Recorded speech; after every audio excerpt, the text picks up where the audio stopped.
Hey everybody, what is going on? I am Maximus Rex and this is Big Baby Reviews. Today's Wildcard Sunday where we look at things that are a little bit off the beaten path of our regularly scheduled comics, videos, and artists during the week. So today we are looking at this issue before you, which is Spider-Man Reign 2, issue number 3. I've already reviewed 1 and 2. Just so you're not confused, there is the original Spider-Man Reign series that came out in the early 2000s, I think. It's already been a while. I'm not 100% sure on that. You can look it up. So that was the original Spider-Man Reign. Now the second series is just called Spider-Man Reign 2. It's just really, I'm having to spend a lot of time to explain this just to make sure it's clear. Spider-Man Reign 2, issue 3. Oh, there we go. Anyways, getting past all that convoluted title stuff. This book is basically, I've mentioned it before, kind of a love fest to late 80s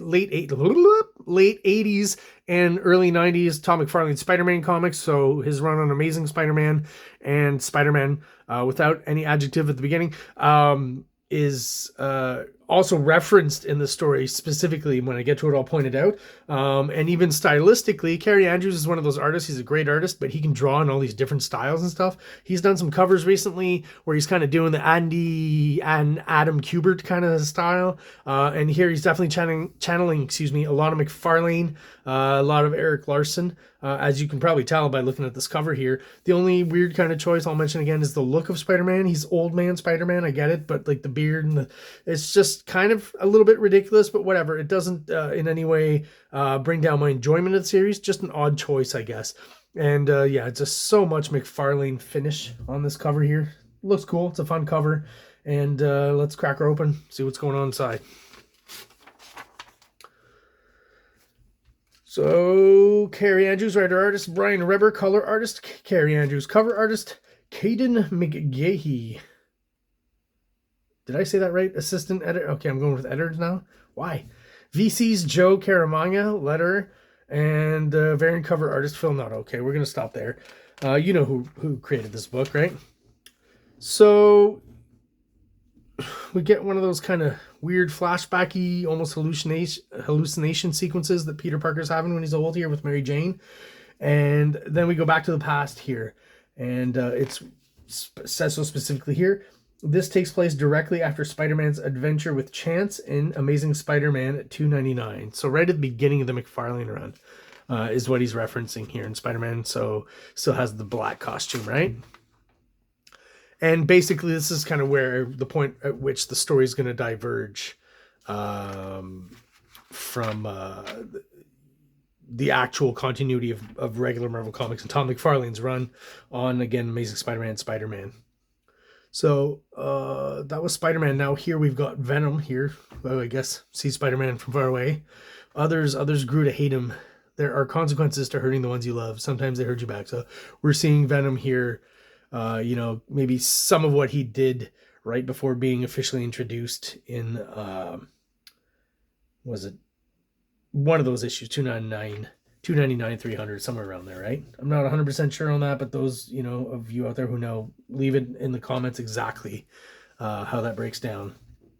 Basically, we're getting behind the scenes of some of the early Tom McFarlane Venom and what was going on, what he was doing.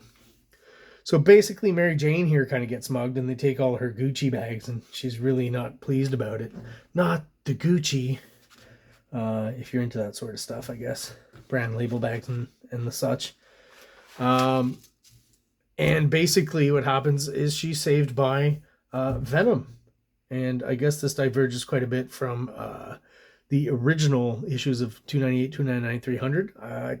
I've read them, and off the top of my head, I don't remember, this sequence being in there. So I guess this is kind of like the turning point where this universe alternates from the regular continuities, Amazing Spider-Man, and just regular Marvel Universe continuity. So, how McFarlane is this? I think he's even exaggerated the anatomy even more than McFarlane, but the finish and the way he draws Venom here is 100% McFarlane.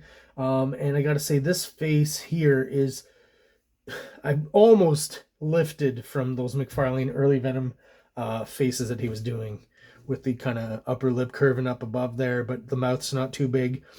Venom originally had just regular teeth in this very first appearance, and then they got a little sharper, and the tongue and the spit really came with Eric Larson, right? This kind of more this look here, but he's definitely doing a McFarlane homage right here. Like this is full on McFarlane, and cool, and doing it in a fun way because he's not aping McFarlane in every panel. There's even some panels here I feel like some of this is kind of looks like Greg Capullo.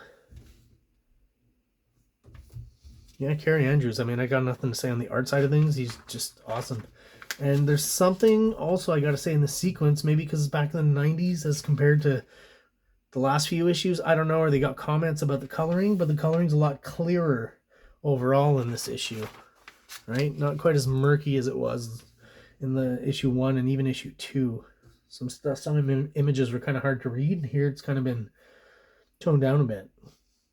I don't know what I think about these effects here. They're kind of cool. Yeah, I don't know what to think of those. There's something that still bothers me because it's not part of the actual like pen and ink art. Not that that's bad. Some of these effects are cool. I like how they're doing, you know, a lot of the coloring. They're using that halftone effect here, make it look vintage, right?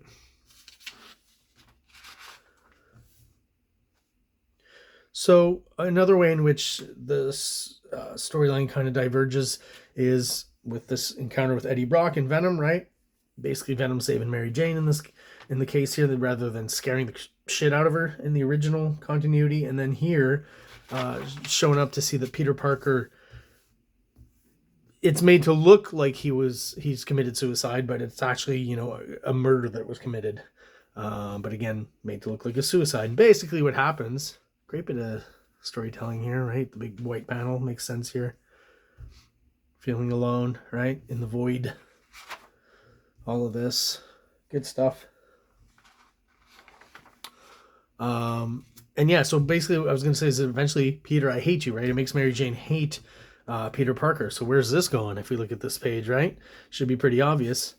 Because the symbiote doesn't like Peter Parker, right? So this is where it joins with Mary Jane, because we saw last at the end of issue 2, the cliffhanger was that Venom actually was Mary Jane, right?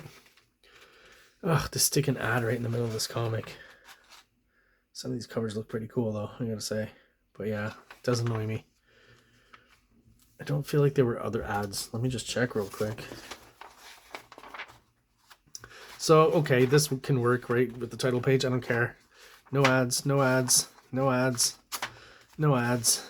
Oh, man. This comic would have been great without this, right? It's the only kind of... Well, at least it's kind of a break in the middle rather than, you know, like on a page like this, having some art and then having that I really can't stand. So Mary Jane... is basically got, or Venom has got Peter in the throes. She's talking about references to the McFarlane continuity, right? At that point where things shifted for her and she became Venom, right? So clearly a memorable moment. And he's referencing basically, again, the McFarlane run. So you got the Shocker here, the Prowler, Morbius, and the Lizard, all characters that McFarlane took on. These two in Amazing Spider-Man, these two in the regular Spider-Man series. I've recently just reviewed those not too long ago.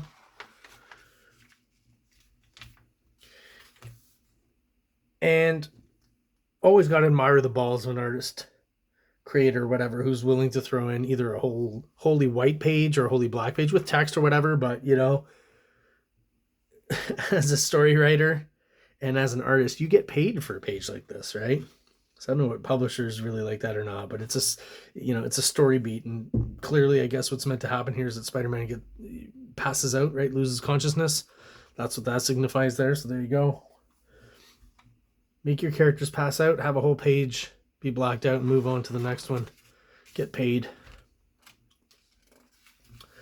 So Spider-Man wakes up here, and he's basically just webbed up. Police show up. This Black Cat character from the first couple of issues, I guess, coming to his rescue. Is that the idea?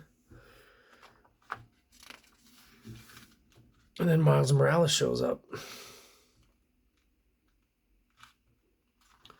Not quite sure why he was intertwined here, because he really has nothing to do with the McFarlane run. So it's an odd choice, I guess, but maybe KAARE Andrews just kind of liked something about Miles Morales, or needed, I guess, that kind of foil that's similar to Peter Parker in that he's also Spider-Man, I guess.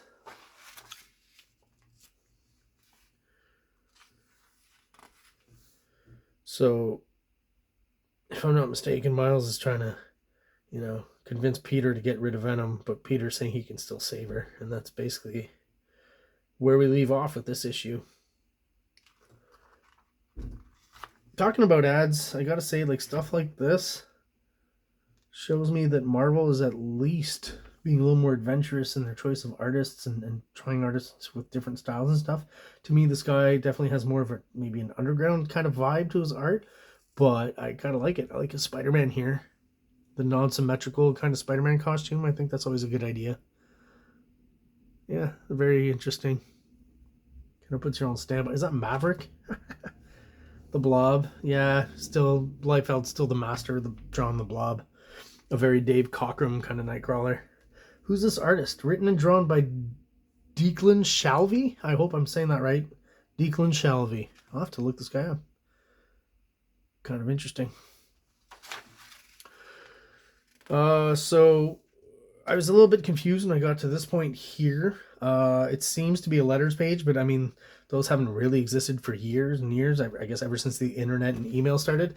But I'm wondering if this is some sort of parody, something that the writer wrote up just for fun, like a mock letter page, or if these are maybe emails, messages they've gotten or text that are then thrown and put into written form here and passed off as letters. Yeah, I'm not quite sure. If anyone knows about that, let me know. I didn't actually I'll be honest, didn't take the time to read it. So if someone has, let me know if there's any interesting information there in the comments below. And a very McFarlane cover for the next issue, issue 4. I got to say, yeah, there's something. I've been looking at Spawn recently and some McFarlane Spider-Man stuff as well. There's something in the shot he chooses, the kind of framing that comes back a lot. There's just something, you can almost see it here. He'll do a background with some perspective lines going to a vanishing point somewhere around here, I guess. Vanishing point's probably about here, right? He'll do rubble and smoke and stuff and create those different layers and just kind of always have kind of a mid-shot cover of the characters. This is a very McFarlane, not just in the aesthetic and the look. It's very McFarlane in its composition. And that's what KAARE Andrews, why he's such a talented artist, is he's got a good eye for spotting all that stuff. And again, definitely more the McFarlane version, a little bit more pulled back, not quite as extreme as, this Eric Larson version, again, who had much more teeth, much bigger teeth. The jaw would open up wide to like an extreme degree, and the tongue would come out in the spit and stuff. And I think the Larson version is great. I think it's great when Larson does it, right? But Larson's really the one who pushed the extreme level of the Venom visual. McFarlane started it off, definitely created something memorable, but Larson made it kind of body horror and gross, I guess is how I describe it. We got a little fold here. Anyways, I'll fix that later. Alien Romulus #1. Oh, they're still doing movie adaptations, eh? Lionel Yu. I feel like that's photo referenced. He's doing the covers, eh? Yeah, I don't know about... You have any comments about that movie? I've heard only kind of bad things about it. Let me know. There's my review, guys, of Spider-Man Reign 2, Issue 3. If you have any comments, concerns, anything you think I'd like to know about this issue or KAARE Andrews as an artist or Tom McFarlane, anything else, let me know in the comments down below. If you are subscribed and are watching all the videos, thank you so much. I appreciate you being there and being loyal to the channel. If you are watching videos but you're not subscribed, please do so below. It only takes a second for you. Really helps the channel out. It helps get us out there to other like-minded people who are into the same kind of stuff that we are, namely comic books. So thank you very much for watching, and everyone out there have an awesome day. King Comics presents Big Baby, Volume 1, Issues 1 to 13. 204 pages of story and art. King Comics also presents Star Crasher one-shot, 32 pages, cosmic sci-fi surrealist adventure.